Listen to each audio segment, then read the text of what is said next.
ആലപ്പി ഡിസ്ട്രിക്റ്റിലെ കായംകുളത്തിനടുത്തായിട്ട് വരുന്ന ഒരു short day ട്രിപ്പിൻ്റെ വിശേഷങ്ങളാണ് ഇന്ന് നിങ്ങളുമായിട്ട് പങ്കുവെക്കുന്നത്. ഇത് കൃഷ്ണപുരം പാലസ് എന്ന് പറയും. നമ്മൾ കായംകുളത്തുനിന്ന് കൃഷ്ണപുരത്തേക്ക് പോകുന്ന വഴിയിൽ ആണ് ഇതടുത്തായിട്ടാണ് വരുന്നത്. അപ്പം അതൊരു പഴയ ഒത്തിരി വർഷം പഴക്കമുള്ളൊരു പാലസാണ്. അതുകൊണ്ട് തന്നെ പഴയ കൺസ്ട്രക്ഷൻ, ആർക്കിടെക്ചർ ഇതിനെ പറ്റിയൊക്കെയുള്ളൊരു ഐഡിയ കിട്ടും. അതിലൊക്കെ ഇൻട്രസ്റ്റ് ഉള്ളവർക്ക് പറ്റുന്ന ഒരു സ്ഥലമാണ്. അപ്പോൾ അവിടെ പഴയ ആർട്ടിഫാക്ട്സ്, വെസൽസ്, മോണുമെൻറ്റ്സ് അങ്ങനത്തെ കുറേ കാര്യങ്ങളൊക്കെ ഡിസ്പ്ലേ ചെയ്തിട്ടുണ്ട്. അപ്പോൾ ഇതൊക്കെ ഒത്തിരി വർഷം പഴക്കമുള്ളതാണ്. അപ്പം നമ്മളിപ്പം ഇതിൻ്റെ അകത്തുള്ള വ്യൂ ആണ് ഈ കാണിക്കുന്നത്. അപ്പോൾ ഇവിടെ നടുമുറ്റമുണ്ട്. അതുപോലെ ഇതൊരു വരാന്ത പോലെ ഒരു കർവ്ഡ് ആയിട്ടുള്ളൊരു ഡോമാണ് അവിടെ വരുന്നത്. പിന്നെ പുറകിലായിട്ട് വീണ്ടും നടുമുറ്റം പോലെ തന്നെ കൺസെപ്റ്റിൽ വരുന്ന വേറൊരു സംഭവം. സൈഡിൽ നമുക്ക് ഈ പടിപ്പുര എന്ന് പറഞ്ഞിട്ട് അത് ഒരു പഴയ ഒരു ആർക്കിടെക്ചറിൻ്റെയൊക്കെ ഒരു സ്റ്റൈലാണ് പടിപ്പുരയൊക്കെ വരുന്നത്. പിന്നെ ഈ അവർ കല്ലൊക്കെ വിരിച്ചിട്ടുണ്ട്. അപ്പോൾ നമുക്ക് പുല്ലിൻ്റെയൊക്കെ ഇടയ്ക്ക് ഇവിടെ നടന്നു പോകാൻ വേണ്ടി. പിന്നെ ഇതൊരു പഴയ കുളമാണ്. അതിൻ്റെ ഒരു സൈഡിൽ നിന്നുള്ളൊരു വ്യൂ ആണ് കാണിക്കുന്നത്. അപ്പോൾ അവിടെ എല്ലാം സൈഡിലൊക്കെ ചെടികളൊക്കെ വെച്ച് മനോഹരമാക്കിയിട്ടുണ്ട്. അതിൻ്റെ ബാക്ക് സൈഡ് വ്യൂ ആണ് വരുന്നത്. അപ്പോൾ അവിടെ നിന്ന് ഇങ്ങനെ പടികളിലൂടെ നമ്മൾ താഴെ കുളത്തിലേക്ക് ഇറങ്ങി വരാം. പക്ഷെ നമുക്കാർക്കും അവിടെ എൻട്രി അലൗഡ് അല്ല, നമുക്ക് കാണാൻ പറ്റും. അപ്പോൾ അതിൻ്റെ ഒരു 360 ഡിഗ്രി വ്യൂ ആണ് ഇവിടെ കാണിച്ചിരിക്കുന്നത്.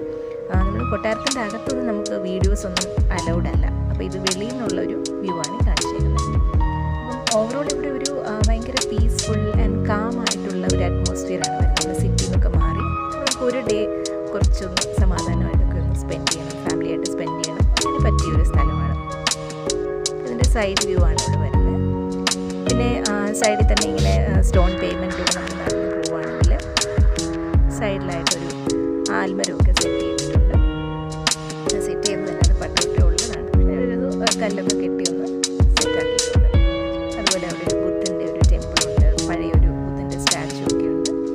ഇരിക്കാനൊന്നും പാടില്ലെന്ന് എഴുതി വെച്ചിട്ടുണ്ട്. ഈ പടി കയറി മേളിലേക്ക് ചെല്ലുമ്പോഴാണ് അവിടെ പഴയ കോയിൻ കളക്ഷൻ അങ്ങനത്തെ കാര്യങ്ങളൊക്കെ ഡിസ്പ്ലേ ചെയ്തിട്ടുണ്ട്. അതുപോലെ ഡാൻസ് ഇതിനുള്ള ഫ്ലോഴ്സൊക്കെ ഉണ്ട്. അപ്പോൾ എന്തായാലും പോയ സ്ഥിതിക്ക് 1-2 ഫോട്ടോ ഒക്കെ അങ്ങ് എടുത്തു. അതുപോലെ ഇപ്പോൾ കാണുന്നത് ഈ പീരങ്കിയൊക്കെ ഉണ്ടല്ലോ, അതിൻ്റെ അതാണ് കാണിച്ചേക്കുന്നത്. അതുപോലെ വാള്, പരിച, പഴയക്കും ഇതൊക്കെ. പിന്നെ പടി കയറി നേരത്തെ ഞാൻ പറഞ്ഞല്ലോ, നേരത്തെ മുകളിലോട്ട് കയറി പോകുമ്പോൾ അവിടെ കുറേ ഡിസ്പ്ലേ ചെയ്തിട്ടുണ്ട്. പിന്നെ ഒരു ഇടനാഴി പോലെ നമുക്കിങ്ങനെ ഇരുന്നിട്ട് താഴേക്ക് ഇങ്ങനെ നോക്കാൻ പറ്റുന്ന രീതിയിൽ സെറ്റ് ചെയ്തിട്ടുണ്ട്. പിന്നെ അതുകൂടാതെ പഴയ കുറേ സ്റ്റാച്യൂസ് പല ഡിസ്ട്രിക്റ്റിൽ നിന്ന് ഇത് ചെയ്തിട്ടുള്ളതാണ്, കളക്ട് ചെയ്തിട്ടുള്ള സ്റ്റാച്യൂസൊക്കെയാണ് അവിടെ ഡിസ്പ്ലേ ചെയ്തിരിക്കുന്നത്. അതും ഒത്തിരി വർഷം പഴക്കമുള്ള സ്റ്റാച്യൂസും.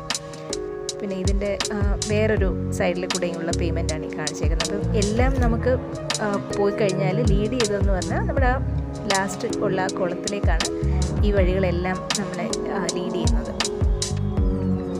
നല്ല രീതിയിൽ തന്നെ മെയിൻറ്റെയിൻ ചെയ്തിട്ടുണ്ട്. അപ്പോൾ അടുത്തുള്ളൊരു അമ്പലത്തിൽ നിന്നുള്ള ഒരു ഇതാണല്ല കേൾക്കുന്നത്, നോയ്സാണ് കേൾക്കുന്നത്.